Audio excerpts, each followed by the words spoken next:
आप लोगों को बताना चाहता हूं, हमारी देश में सभी कम्युनिटी के एट्रोसिटी एक्ट है, पर संतों के लिए एट्रोसिटी एक्ट नहीं है।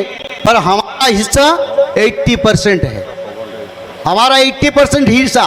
पर हमारी सनातनी संत को कोई असद्व्यवहार करे, कोई उसको कोई क्षति करे, उनके लिए कोई स्पेशल संविधान नहीं है हमारी देश में। पर अलग धर्म के लिए एट्रोसिटी एक्ट बना है, तो उस एट्रोसिटी एक्ट संतों एट्रोसिटी एक्ट बनेगा। कोई संतों का अपव्यवहार असम्मानित और उसके ऊपर दुर्व्यवहार करेगा, उनको कम से कम 3 साल जेल होगा, नॉन अवेलेबल ऑफेंस होना चाहिए, जो आज तक नहीं हुआ। 70 साल बीत गया, उसका कोई आवाज नहीं दिया। आज हम आवाज देते, उसको करेंगे, हम छोड़ेंगे नहीं, इसीलिए भगवान ने चुने हैं। तुम संघर्ष करो, हम तुम्हारे साथ हैं। मेरे आंखों से पानी आता, बड़ा दुख की बात है। जिस देश में हम सब दान करते हैं, हमारी भगवान हमारी संतों को सम्मान नहीं है, संविधान में उनके लिए कोई नियम नहीं है, तो कैसे चलेगा ये देश, कैसे चलेगा? दूसरा, हमारी देश की जो गवर्नमेंट जमीन है उसका 20-30% दूसरा मजहब के लोग ले चुके हैं। आप लोग को इसका जानकारी है। तो एक बोर्ड बनेगा ये कमेटी में, जो सनातन धर्म प्रचार कमेटी, उस बोर्ड को सरकार को हर राज्य में 20% जमीन देना पड़ेगा, अमेंडमेंट लाना पड़ेगा, नहीं तो सरकार नहीं रहेगा। क्योंकि संत रहे तो सरकार रहे, संत रहे तो देश रहे।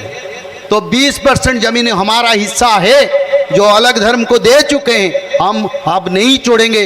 वो संत को जाएगा, वहीं पर गौशाला बनेगा और संत लोग उसका देखभाल करेंगे और देश का रक्षा भी करेंगे।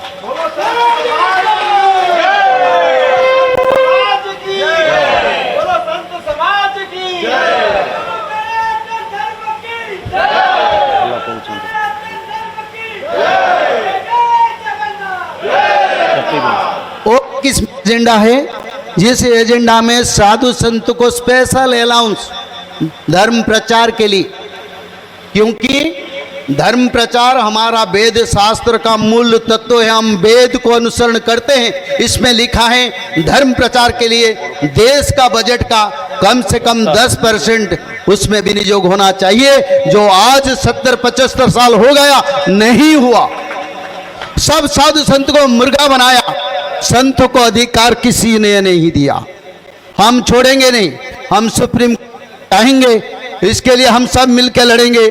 पैसा बड़ा बात नहीं है, बात है आप लोगों का आशीर्वाद, आपका मन का विचार, और भगवान का कृपा तो है, और अभी और भगवान का महाकृपा है, इस कारण यहाँ बैठे हैं।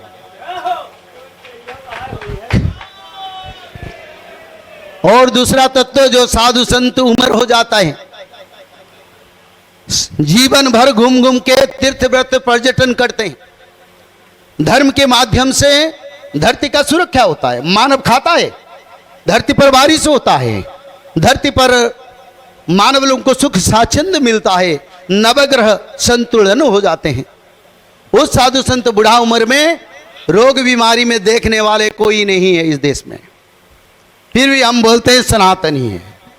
तो उन साधु संतों के लिए स्पेशल रेस्ट हाउस बनाने के लिए हर राज्य में उनका सारे देखभाल मेडिकल से शुरू करके एक स्पेशल कमेटी बना के सरकार से सिफारिश किया जाएगा, उसको करेगा। नहीं करेगा तो विश्व सनातन धर्म सेवा ट्रस्ट हर राज्य में उसका ब्रांच खोल के संतों का देखभाल के लिए कार्य करेगा। इसमें हम सब शामिल होकर कार्य करेंगे।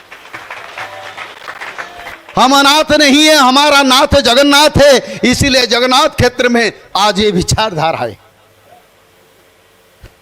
तो इसके बारे में हमारा बड़े बड़े मंडलेश्वर हैं, आप लोग जड़े बड़े बड़े ज्ञानी, माता जैसे, मैं तो माता को बड़ा समझता हूँ, और सबसे बड़ा मैं उनको यही मेरे मन से हृदय से मैं यही कहना चाहता हूँ।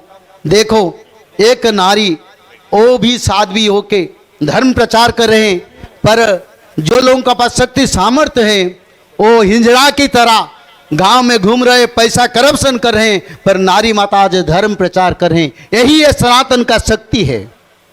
तो इसीलिए भी नारी का जागरण, और सभी सनातन का जागरण संतों के माध्यम में होगा।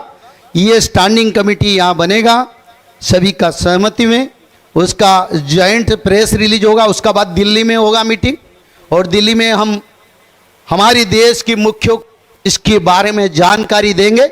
उसका बाद लाखों संतों को एकत्रित करके कोई वायलेंस नहीं करेंगे, क्योंकि देश हमारा है और देश में हम बनाया, हमारा वायलेंस नहीं, हम संत को कोई नहीं बोलेंगे, पर लीगली हम लड़ेंगे और लड़ाई में भगवान जगन्नाथ हमको विजयी भी करेंगे, ये मेरा विश्वास है।